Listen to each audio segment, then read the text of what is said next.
ನಮ್ಮ 6ನೇ ತರಗತಿಯ ಕನ್ನಡ ಪಾಠಯದೆ ಗುಂದದ ಧೀರರಿಗೆ ನಿಮಗೆಲ್ಲರಿಗೂ ಸ್ವಾಗತ. ಈ ಪಾಠದಲ್ಲಿ ನಾವು ಕಷ್ಟಗಳನ್ನು ಧೈರ್ಯದಿಂದ ಎದುರಿಸಿ ಸಾಧನೆ ಮಾಡಿದ ಮಹಾನ್ ವ್ಯಕ್ತಿಗಳ ಬಗ್ಗೆ ತಿಳಿಯೋಣ.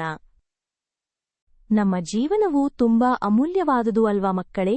ಜೀವನದಲ್ಲಿ ಕಷ್ಟಗಳು, ಅಪಾಯಗಳು ಮತ್ತು ತೊಂದರೆಗಳು ಬರುವುದು ಸಹಜ. ಆದರೆ ಅವುಗಳನ್ನು ನಾವು ಧೈರ್ಯದಿಂದ, ಸಮಯ ಪ್ರಜ್ಞೆಯಿಂದ ಮತ್ತು ಜಾಣ್ಮೆಯಿಂದ ಎದುರಿಸಬೇಕು. ಒಂದು ಅದ್ಭುತ ಉದಾಹರಣೆ ಎಂದರೆ ಸುಧಾ ಚಂದ್ರನ್ ಎಂಬ ನೃತ್ಯಗಾರ್ತಿ. ಬಸ್ ಅಪಘಾತದಲ್ಲಿ ತಮ್ಮ ಕಾಲು ಕಳೆದುಕೊಂಡರೂ ಅವರು ಕೃತಕ ಕಾಲು ಹಾಕಿಸಿಕೊಂಡು ಮತ್ತೆ ನೃತ್ಯ ಮಾಡಿ ವಿಶ್ವದಾದ್ಯಂತ ಖ್ಯಾತಿ ಗಳಿಸಿದರು. ಇದು ನಮಗೆ ಎಂತಹ ತೊಂದರೆಗಳು ಬಂದರೂ ಎದೆಗುಂದದೆ ಮುನ್ನುಗ್ಗಬೇಕು ಎಂದು ಕಲಿಸುತ್ತದೆ. ಈ ಪಾಠದಲ್ಲಿ ನಾವು ಜೂಲಿಯೋ ಇಗ್ಲೇಷಿಯಸ್ ಎಂಬ ಸ್ಪೇನ್ ದೇಶದ ಧೀರನ ಬಗ್ಗೆ ತಿಳಿಯೋಣ. ಅವರು 10ನೇ ವಯಸ್ಸಿನಲ್ಲಿ ಫುಟ್ಬಾಲ್ ಆಟಗಾರನಾಗುವ ಕನಸು ಕಂಡಿದ್ದರು ಮತ್ತು ರಿಯಲ್ ಮ್ಯಾಡ್ರಿಡ್ ಕ್ಲಬ್ ಸೇರಿ ನಿರಂತರ ಅಭ್ಯಾಸ ಮಾಡಿ 20ನೇ ವಯಸ್ಸಿಗೆ ಉತ್ತಮ ಗೋಲ್ ಕೀಪರ್ ಎಂದು ಖ್ಯಾತಿ ಪಡೆದರು. ಆದರೆ 1963ರಲ್ಲಿ ಜೂಲಿಯೋ ಇಗ್ಲೇಷಿಯಸ್ ಸ್ನೇಹಿತರೊಂದಿಗೆ ಕಾರಿನಲ್ಲಿ ಹೋಗುವಾಗ ಭೀಕರ ಅಪಘಾತಕ್ಕೊಳಗಾದರು. ಈ ಅಪಘಾತದಿಂದ ಅವರ ಸೊಂಟದ ಕೆಳಭಾಗ ಸಂಪೂರ್ಣ ಶಕ್ತಿ ಕಳೆದುಕೊಂಡಿತು. ಇದರಿಂದ ವಿಶ್ವದ ಗೋಲ್ ಕೀಪರ್ ಆಗುವ ಅವರ ಕನಸು ನುಚ್ಚುನೂರಾಯಿತು. ಅಪಘಾತದ ನಂತರ ಜೂಲಿಯೋ ಇಗ್ಲೇಷಿಯಸ್ ತುಂಬಾ ದುಃಖಿತರಾಗಿದ್ದರು. ತಮ್ಮ ನೋವನ್ನು ಮರೆಯಲು ಹಾಡುಗಳನ್ನು ಬರೆಯಲು ಮತ್ತು ಹಾಡಲು ಪ್ರಾರಂಭಿಸಿದರು. ಆಸ್ಪತ್ರೆಯ ದಾದಿಯೊಬ್ಬಳು ನೀಡಿದ ಗಿಟಾರ್ ನುಡಿಸಲು ಕಲಿತು 18 ತಿಂಗಳು ಆಸ್ಪತ್ರೆಯಲ್ಲಿಯೇ ಗಿಟಾರ್ ನುಡಿಸುವುದರಲ್ಲಿ ಮತ್ತು ಹಾಡುವುದರಲ್ಲಿ ಪರಿಣತಿ ಪಡೆದು ಆತ್ಮವಿಶ್ವಾಸ ಹೆಚ್ಚಿಸಿಕೊಂಡರು.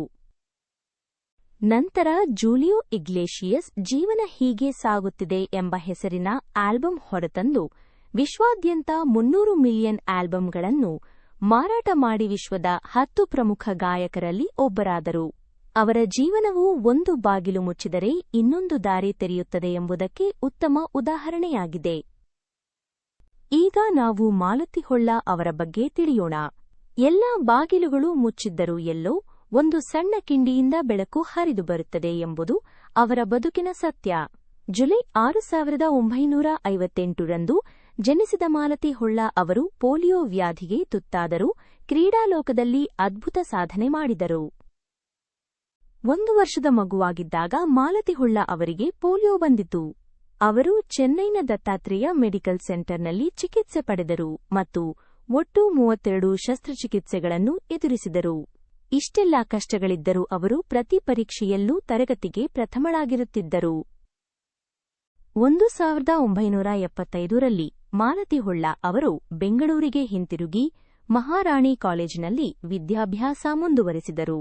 ಅದೇ ವರ್ಷ ರಾಷ್ಟ್ರೀಯ ಅಂಗವಿಕಲರ ಕ್ರೀಡಾಕೂಟದಲ್ಲಿ ಭಾಗವಹಿಸಿ 2 ಚಿನ್ನದ ಪದಕ ಮತ್ತು 2 ಬೆಳ್ಳಿಯ ಪದಕಗಳನ್ನು ಗಳಿಸಿ ತಮ್ಮ ಕ್ರೀಡಾ ಜೀವನಕ್ಕೆ ಭದ್ರ ಬುನಾದಿ ಹಾಕಿದರು. ಮಾಲತಿ ಹೊಳ್ಳ ಅವರು ಕ್ರೀಡೆಗಳತ್ತ ಹೆಚ್ಚು ಒಲವು ಬೆಳೆಸಿಕೊಂಡರು. ಅಹಮದಾಬಾದಿನಲ್ಲಿ ಗಾಲಿಕುರ್ಚಿಯ ಓಟದಲ್ಲಿ ಪುರುಷ ಸ್ಪರ್ಧಿಗಳೊಂದಿಗೆ ಸ್ಪರ್ಧಿಸಿ ಗೆದ್ದರು. ಕೊರಿಯಾ, ಡೆನ್ಮಾರ್ಕ್, ಬೀಜಿಂಗ್ ಸೇರಿದಂತೆ ಹಲವು ಅಂತಾರಾಷ್ಟ್ರೀಯ ಕ್ರೀಡಾಕೂಟಗಳಲ್ಲಿ ಗಾಲಿಕುರ್ಚಿ ಓಟಗುಂಡು, ಎಸೆತ ತಟ್ಟೆ, ಎಸೆತ ಈಟಿ, ಎಸೆತ ಸ್ಪರ್ಧೆಗಳಲ್ಲಿ ಭಾಗವಹಿಸಿ ವಿಜಯಿಯಾದಾಗ ವಿಶ್ವವೇ ಅವರತ್ತ ತಿರುಗಿತು. ಬರ್ಮಿಂಗ್ಹ್ಯಾಮ್ನಲ್ಲಿ 17ನೇ ಬಾರಿ ಮೂಳೆ ಮುರಿದರೂ ಅವರ ಉತ್ಸಾಹ ತಗ್ಗಲಿಲ್ಲ. ಮಾಲತಿ ಹೊಳ್ಳ ಅವರ ಕ್ರೀಡಾ ಸಾಧನೆಗೆ ಭಾರತ ಸರ್ಕಾರವು 1995ರಲ್ಲಿ ಅರ್ಜುನ ಪ್ರಶಸ್ತಿ ಮತ್ತು 2001ರಲ್ಲಿ ಪದ್ಮಶ್ರೀ ಪ್ರಶಸ್ತಿ ನೀಡಿ ಗೌರವಿಸಿತು. ಅವರು ಕೆ.ಕೆ. ಬಿರ್ಲಾ ಪ್ರಶಸ್ತಿ, ಏಕಲವ್ಯ ಪ್ರಶಸ್ತಿ ಸೇರಿದಂತೆ 30ಕ್ಕೂ ಹೆಚ್ಚು ಪ್ರತಿಷ್ಠಿತ ಪ್ರಶಸ್ತಿಗಳಿಗೆ ಭಾಜನರಾಗಿದ್ದಾರೆ. ಮಾಲತಿ ಹೊಳ್ಳ ಅವರು ಡಾ. ರಾಜ್ಕುಮಾರ್ ಅವರೊಡನೆ ಕಾಮನಬಿಲ್ಲು ಚಲನಚಿತ್ರದಲ್ಲಿ ಅಭಿನಯಿಸಿದ್ದಾರೆ. ಸಿಂಡಿಕೇಟ್ ಬ್ಯಾಂಕ್ ಉದ್ಯೋಗಿಯಾಗಿರುವ ಅವರು ವಿಕಲಚೇತನ ಮಕ್ಕಳಿಗೆ ಸಹಾಯ ಮಾಡಲು ಮಾತೃ ಫೌಂಡೇಶನ್ ಎಂಬ ಸಂಸ್ಥೆಯನ್ನು ಪ್ರಾರಂಭಿಸಿದ್ದಾರೆ. ಕೀಳರಿಮೆಗಿಂತ ಮಿಗಿಲಾದ ಅಂಗವೈಕಲ್ಯವಿಲ್ಲನಗುತ್ತಲೇ ಜೀವನ ಎದುರಿಸಬೇಕು ಎಂಬುದು ಅವರ ಸಿದ್ಧಾಂತ. ಈ ಪಾಠವನ್ನು ಬರೆದವರು ಎಂ.ಎನ್. ಸುಂದರರಾಜ ಅವರು. ಅವರು ನಿವೃತ್ತ ಪ್ರಾಧ್ಯಾಪಕರು ಮತ್ತು ಅಂಕಣ ಬರಹಗಾರರು.